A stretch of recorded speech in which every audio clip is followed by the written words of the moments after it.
आपको ये जानकर आश्चर्य होगा कि मॉडर्न डे मैथमेटिक्स के कई थ्योरम्स और कॉन्सेप्ट्स एंशिएंट इंडियन मैथमेटिशियंस को पता थे, लेकिन प्रॉपर दस्तावेज और प्रचार प्रसार में कमी होने के कारण उन्हें वो स्थान नहीं मिल पाया जो उनके वेस्टर्न काउंटरपार्ट्स को मिला है। उदाहरण के लिए हम एंशिएंट ग्रीक मैथमेटिशियन यूक्लिड की पॉपुलैरिटी से बहुत हद तक परिचित हैं, पर आज हम कुछ इंपॉर्टेंट एंशिएंट इंडियन मैथमेटिशियंस और एस्ट्रोनॉमर्स के कॉन्ट्रीब्यूशंस को भी अच्छे से जानेंगे। इनमें सबसे पहले बात करते हैं बौद्ध्यान की। बौद्ध्यान ने कई कॉन्सेप्ट्स और थ्योरम्स दिए थे जिसे वेस्टर्न वर्ल्ड ने बाद में रीडिस्कवर किया था। जैसे उन्होंने सबसे पहले पाई का वैल्यू कैलकुलेट किया था, जिससे किसी भी सर्कल का एरिया और सर्कमफ्रेंस कैलकुलेट किया जा सकता था। उनकी किताब सुल्वसूत्रा में पाइथागोरस थ्योरम जैसा इक्वेशन हमें पाइथागोरस से पहले देखने को मिला है। अगले साइंटिस्ट हैं आर्यभट्ट। नाम तो सुना ही होगा। बौद्ध्यान की तरह आर्यभट्ट ने भी इंडिपेंडेंटली पाई की वैल्यू कैलकुलेट की थी। उनके हिसाब से पाई की अप्रॉक्सिमेट वैल्यू 3.1416 थी। आर्यभट्ट 5th सेंचुरी एडी के महान मैथमेटिशियन, एस्ट्रोनॉमर, एस्ट्रोलॉजर और फिजिसिस्ट थे। 23 साल की उम्र में ही उन्होंने आर्यभट्टय्या नाम की किताब लिख डाली थी, जो उनके समय की मैथमेटिक्स की कंप्लीट समरी थी। इसमें आपको decimal system, number theory, geometry, trigonometry, algebra और एस्ट्रोनॉमी पर बड़ा अच्छा एक्सप्लेनेशन मिल जाएगा। आर्यभट्ट ने सबसे नोटेबल जीरो का आविष्कार किया था। इसके कारण उन्हें अर्थ और मून के बीच डिस्टेंस निकालने में काफी मदद मिली थी।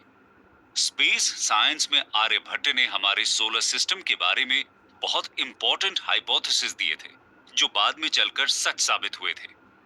एस्ट्रोनॉमिकल ऑब्जर्वेशन के आधार पर उन्होंने बताया था कि अर्थ अचल यानी इमूवेबल नहीं है, बल्कि अपने एक्सिस पर रोटेट करती हुई एक स्फेरिकल बॉडी है।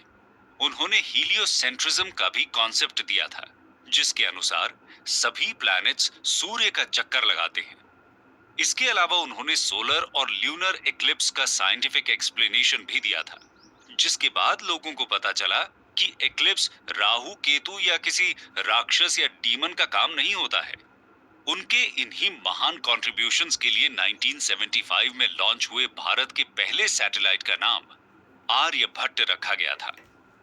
आर्यभट्ट के बाद 7th सेंचुरी एडी में जन्मे ब्रह्मगुप्त ने मैथमेटिक्स को नई ऊंचाइयों पर पहुंचा दिया था।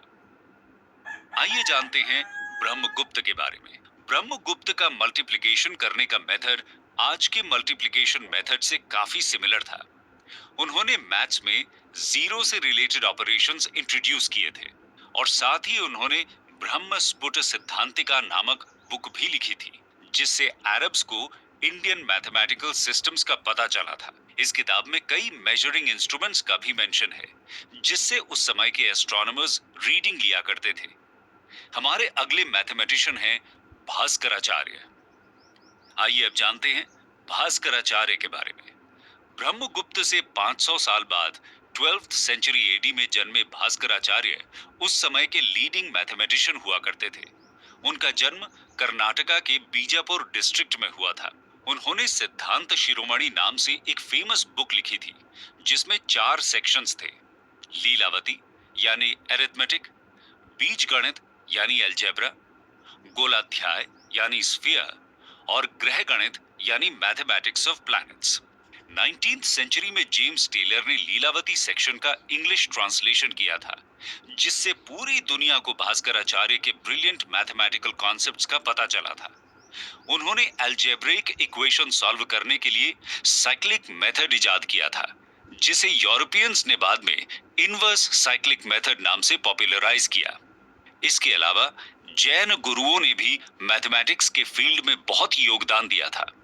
महावीराचार्य उनमें से एक थे। चलिए जानते हैं महावीराचार्य के बारे में।